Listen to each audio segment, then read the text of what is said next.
Frédéric Laporte, bonjour. Bonjour Sébastien. Vous êtes l'heureux maire de Montluçon et président de Montluçon Communauté. C'est exact.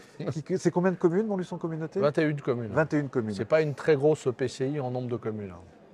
Alors, sur ce territoire montluçonnais et sur l'agglo plus largement, vous avez plusieurs types de patrimoine. Vous avez du patrimoine bâti, patrimoine religieux, industriel, naturel. Vous, dans votre projet de territoire, quelle est la place du patrimoine et à quoi doit-il servir? Alors, le patrimoine pour moi est quelque chose d'essentiel. C'est le socle même de notre culture et de notre histoire. Et il nous permet, bien entendu, de nous projeter. Dans le cadre de notre action municipale, il a toujours été mis au centre de notre politique. Notamment, on avait créé une association qui s'appelle Fier d'être Montluçonnais. D'accord. Une véritable volonté d'appartenance. Et le patrimoine, notamment le patrimoine historique, moyenâgeux, et le patrimoine industriel sont les deux jambes, si je peux dire, de notre collectivité. Mais pour autant, et vous l'avez bien précisé, il y a aussi le patrimoine naturel, notamment qui est développé grâce à l'Office de tourisme, qui est intercommunal, et avec de la littérature comme Grandeur Nature, qui est une revue. Et c'est tout à fait exact de dire que c'est une ville qui se projette vers la campagne. Je dis souvent, Montluçon est une ville à la campagne, avec un certain nombre d'infrastructures sportives et culturelles, mais les sports de grande nature que nous voulons aussi développer, et les activités rurales sont aussi extrêmement importantes dans notre territoire. On cherche à obtenir, et on travaille pour obtenir le label, non pas ville d'arrêt d'histoire, mais pays d'arrêt d'histoire. Pays d'arrêt d'histoire, d'accord. Parce que l'essentiel pour nous, c'est de travailler sur un bassin, sur un ensemble, sur un territoire. Ce n'est pas la ville de Montluçon. La ville de Montluçon, c'est le centre, l'épicentre, mais sans les territoires autour, elle n'existerait pas. Et à l'inverse, les territoires autour auraient du mal à survivre sans une ville-centre avec un ensemble de services. Alors on est aujourd'hui samedi 24 février au Salon des patrimoines bourbonnais organisé par l'association Patrimoine Bourbonnais Patrimoine d'avenir ici à Montluçon à Athanor. Un des sujets colonne vertébrale de cette année, de cette édition, c'est la jeunesse, la relation de la jeunesse avec les patrimoines. Et selon l'association, le numérique est un outil qui permet de favoriser finalement l'accès au patrimoine des jeunes et d'augmenter l'attractivité des patrimoines pour les jeunes. Est-ce que c'est un point de vue que vous partagez et que vous avez déjà commencé à amorcer à travers des actions? Oui, bien sûr, un point de vue que je partage très très largement. Il suffit de voir le comportement quotidien des jeunes qui sont effectivement beaucoup plus attirés par l'appareil numérique qu'ils ont dans la main que par la pierre que représente le monument historique. Non pas qu'il n'ait pas d'attrait pour le monument historique, mais pour eux, ce n'est pas au centre de leurs intérêts immédiats. Alors, on a développé un certain nombre d'outils pour attirer les jeunes vers notre patrimoine et le patrimoine en général, puisque notamment avec la microfolie que nous avons à la médiathèque de Montluçon, qui est une microfolie totalement immergée dans une pièce totalement dédiée à ça, avec une vision à 360 degrés. On peut effectivement visiter du patrimoine bâti, mais on peut aussi visiter des œuvres culturelles, des peintures, des sculptures, ou toute autre, j'allais dire, chose ou bâtiment. Enfin, c'est très très varié. Et ça, l'idée, c'est effectivement de faire venir les écoles. Donc là, on parle bien du primaire. Pour les maternelles, c'est un peu jeune. Mais pour les primaires, des 9, 10, 11 ans, ils peuvent venir faire des visites dans cette microfolie. Et on les prend dès le plus jeune âge pour les intéresser à ça. On a des choses plus, j'allais dire, touristiques avec les jeunes d'air, même si les premiers à l'avoir utilisé, cette visite virtuelle, et on retombe dans le Montluçon moyenâgeux. Les premiers à l'avoir utilisé, c'est bien sûr des Montluçonnais, mais c'est aussi dédié pour les touristes. Là, l'idée, effectivement, c'est que toute la famille, des enfants les plus jeunes jusqu'aux adultes, puissent participer à cette visite avec des jeux, un parcours et des animations qui sont mises en œuvre. Voilà. Qu'on comprenne bien, alors à la fois vous avez une microfolie qui est un lieu, il y en a 350 en France, d'accès à la culture et à de grandes œuvres, mais la particularité de la vôtre, c'est que c'est la seule en France qui prend la forme d'une salle totalement immersive. Exactement, aujourd'hui c'est la seule en France.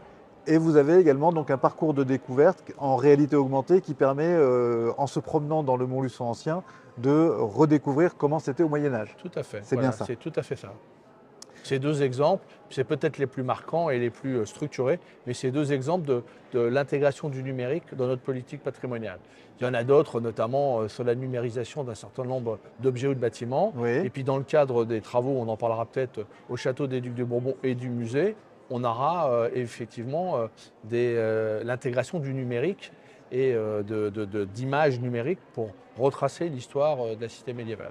Et pour redonner à vivre ce qui se passait dans le château quand il était Exactement, habité. exactement.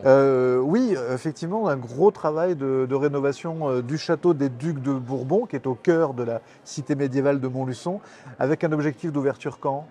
À l'été 2025, sera un musée de l'histoire territoriale, Ouais. depuis la préhistoire jusqu'au milieu du XXe siècle. La construction des premières fortifications ou bâtiments gallo-romains jusqu'à l'industrialisation qui a commencé à décroître dans les années 60, 1960 pour être précis. Voilà. Cette phase industrielle, ce moment industriel de Montluçon, aujourd'hui, est-ce qu'il est travaillé sur le plan justement du patrimoine? Est-ce qu'il y a une capacité à renouer avec cette histoire industrielle, voire peut-être pour se projeter dans sa réactivation, ce qui est aussi à l'œuvre aujourd'hui? Alors, la réactivation de l'histoire industrielle, je peux en parler sur un plan bien particulier, parce que moi, je pense que maintenant c'est connu, on a un projet avec Imerys sur le lithium, Oui. et pour nous c'est effectivement l'occasion de se projeter sur une industrie d'avenir, et on travaille sur d'autres intégrations d'usines dans les prochaines années. Il y a un travail de structuration d'abord foncière, et c'est ce à quoi aujourd'hui on s'attelle. L'histoire industrielle, effectivement, on a différentes opportunités pour la mettre en avant. Celle pour le moment qui est le plus avancée, c'est celle autour de la rénovation de l'hôtel de ville. Alors ça paraît surprenant, Oui. mais l'hôtel de ville a une armature, un squelette en fonte. Ce squelette en fonte, il a été forgé dans les usines à Montluçon, avec une verrière. Tout ça est complètement caché aujourd'hui, et le projet est de rendre l'aspect d'origine au bâtiment et de D'accord. mettre en valeur le savoir-faire industriel du tout début du XXe siècle, puisque l'inauguration s'est faite en janvier 1913, pardon, et donc la construction s'est faite dans les années 1910. D'accord. La Villa Louvière aussi, qui est en rénovation. C'est un bâtiment intéressant, puisque c'est la reconstitution du petit Trianon, d'un industriel local qui s'est fait construire dans un parc, son petit Trianon. Donc là aussi, on a un travail important à mener. Maintenant, j'essaie d'initier avec une association locale l'intégration dans la ville d'un certain nombre d'objets industriels au travers d'un parcours. C'était inscrit à mon programme électoral. Tout n'est pas encore calé, loin de là, mais in fine, on voudrait que ce parcours puisse se finir dans un des rares locaux industriels d'époque qui subsistent à Montluçon, dont nous ne sommes pas propriétaires à l'heure d'aujourd'hui, mais que nous envisageons d'acquérir. Pour une ouverture, là, on parle de plusieurs années, puisque c'est tout un programme. Je crois beaucoup au parcours, Oui. et à différents parcours animés, ludiques, où les gens peuvent à la fois découvrir la ville et se replonger dans son histoire. Voilà. Le musée stricto sensus aujourd'hui n'est plus quelque chose qui attire. On n'aura jamais le Louvre à Montluçon.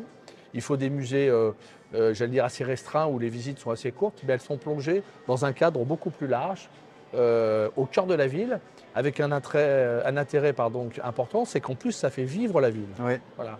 Et il y a une vraie concertation, une vraie relation entre, à ce moment-là, les visiteurs, souvent touristes, et les habitants, souvent commerçants ou simplement habitants, et les expériences se croisent. Et c'est en ça où je crois que l'attractivité de notre territoire a beaucoup à donner, où notre territoire a beaucoup à donner, et on doit améliorer son attractivité au travers de ce type de fonctionnement. Et tout ça dans un environnement, on l'a dit tout à l'heure, qui lui-même est de grande nature. Oui, Voilà. tout à fait. Donc, notre objectif, au travers du développement du patrimoine, moyenâgeux ou industriel, c'est vraiment de faire venir une population, soit touristique, soit pour y travailler grâce au développement économique qu'on met en œuvre, et de les faire vivre dans un territoire où il y a un ensemble de fonctionnalités, d'activités, D'expérience. d'expériences extrêmement variées. Voilà. Parce qu'aujourd'hui, on se rend bien compte que d'abord les familles sont très larges, souvent recomposées, avec des très jeunes, des moins jeunes, des plus anciens, voire des très anciens. Et il faut arriver à répondre avec les moyens que sont ceux de collectivités comme les nôtres, il faut arriver à répondre à tout ça. Dans un environnement qui garde encore beaucoup de calme et d'authenticité malgré tout, malgré les évolutions de nos sociétés. Frédéric Laporte, merci beaucoup pour ce tour d'horizon et cette promenade montluçonnaise dans l'innovation territoriale. Il y a donc beaucoup d'expériences patrimoniales à vivre ici à Montluçon et des expériences aussi augmentées grâce au numérique. Merci Frédéric beaucoup. Laporte, merci encore. Merci Sébastien, merci à toutes et à tous.